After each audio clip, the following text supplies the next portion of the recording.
The Joan Garcia-to-Barcelona saga is officially over. At one point, it really seemed like he would head to the Premier League. Newcastle were especially close, but Barça acted quickly and decisively. Big transfers at Barça, both in and out, rarely go without controversy in recent years. The Garcia signing went hand in hand with public pressure on Ter Stegen, but you really must separate the player from the board and the part of the fan base that clearly wants Marc-André out. Joan Garcia isn't to blame. He's on his own journey. Today I'll break down every aspect of this transfer, so get comfortable, let's dive in.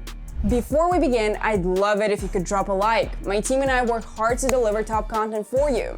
Thank you. Barça paid only 25 million euros for Joan Garcia, a bargain if you consider this keeper might become one of the best in the world. But the low fee isn't surprising. His contract, which included a release clause at this price, was signed back in autumn 2023, when Garcia wasn't even a starter in the second division. Joan Garcia was the best goalkeeper in La Liga last season, and probably the main reason Espanyol avoided relegation. According to Postshot XG+-, he led the league both in absolute value +7.7 and per 90 minutes +0.20. Just 2 years ago, no one had heard of this guy, except his Espanyol teammates, and here's what his teammates had to say. Since his first year at Espanyol, which was 4 seasons ago, I kept saying the level of our goalkeepers was insane. Back then we had Diego Lopez, Oyarzabal, and a young third-choice keeper, Joan Garcia, with unreal reflexes, courage, and ability I had never seen. Juan is world-class and will play for the national team for many years, said Espanyol defender Sergio Gomez. Juan became a keeper on the advice of his older brother and joined Espanyol's academy at 15. He had excellent mentors, legendary Thomas Nkono and goalkeeping coach Jesus Salvador. The latter said that all the metrics showed Juan was already playing at the level of Diego Lopez and Oyarzabal. He made his senior debut in 2021 in a Copa del Rey match against semi-pro side Solaris Media. Garcia conceded twice, but later admitted he wouldn't have learned half as much if the debut had gone perfectly. Then came a long wait behind more experienced names. At one point, there were fears Espanyol were stalling his progress.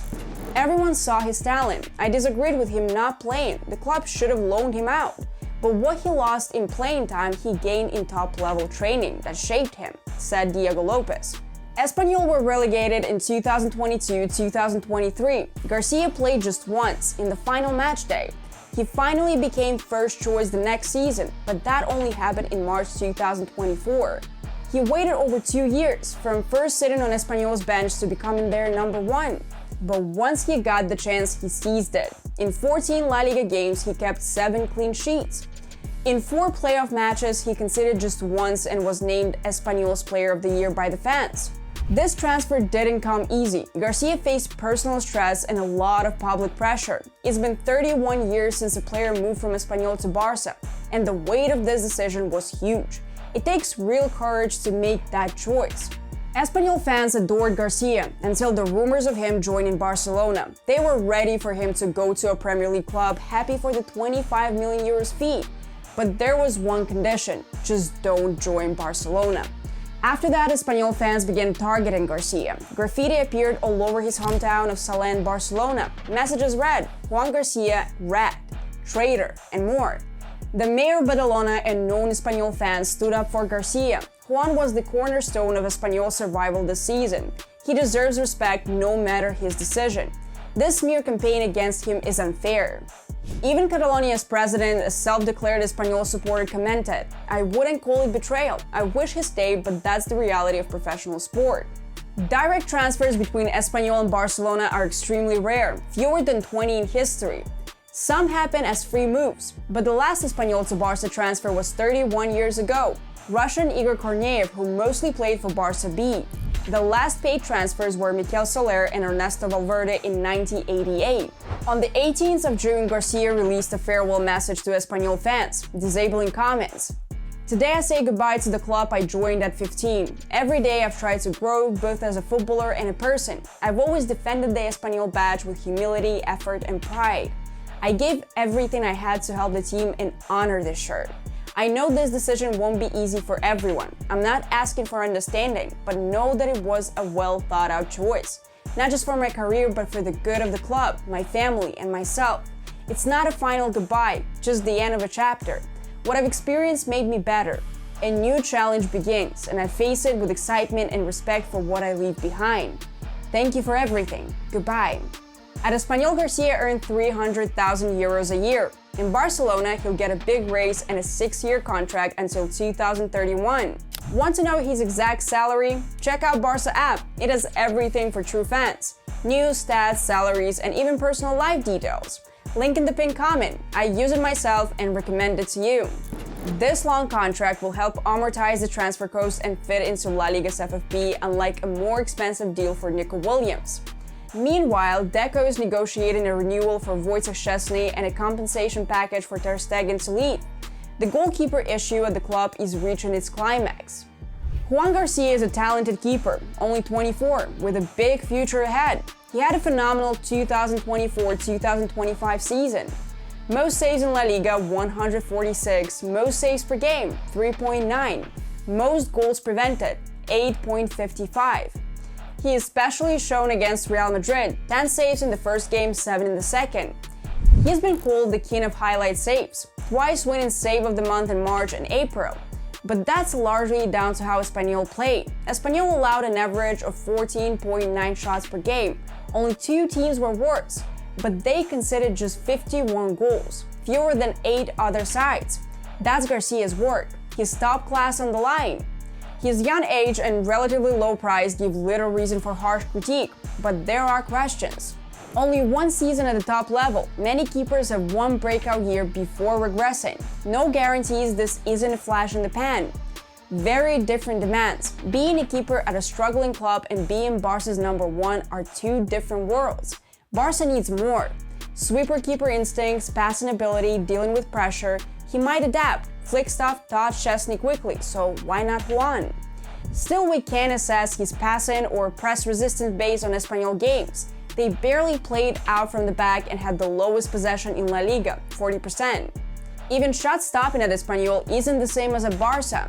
Struggling teams sit deep and expose the keeper to constant attacks. Barça allows fewer shots, but there are clear chances. Can Juan handle this? When a transfer brings so many unknowns, it's never a guaranteed success. And let's not forget the real cost could be Ter Stegen's departure. That would be a huge loss. Marc-André has elite experience and a perfect fit for Barca's style. He spent 2 years proving himself before replacing Bravo in 2016. Back then, you knew the goal was in good hands. If Barca pushes Ter Stegen out and hands the gloves to Garcia immediately, it's a much riskier gamble. So, however unfair it seems, the success of this deal hinges on Ter Stegen's fate. If Marc-André stays and competes, it's an investment in the future with no harm to the present. Juan can learn, settle, and become #1 naturally. But if Marc is forced out, this is just another high-risk Laporta bet. If Garcia excels, the president wins big. If not, don't forget who gambled the club's safety on a still-developing keeper. Now is not the time for final judgments. Let's wait and see how the Ter Stegen story ends. Despite the doubts, I'm currently very positive about this transfer. Let's hope Juan grows, improves his passing and sweeper instincts, and becomes a great Barca keeper. His reflexes remind me of Victor Valdez. Don't they remind you too? Let me know in the comments. Will he suit Hansi Flick's style? Interestingly, Espanyol had the 2nd deepest defensive line in La Liga, the opposite of Barca. Yet Juan led the league in exits and interceptions even in a deep block. That's a great sign. He might fit perfectly.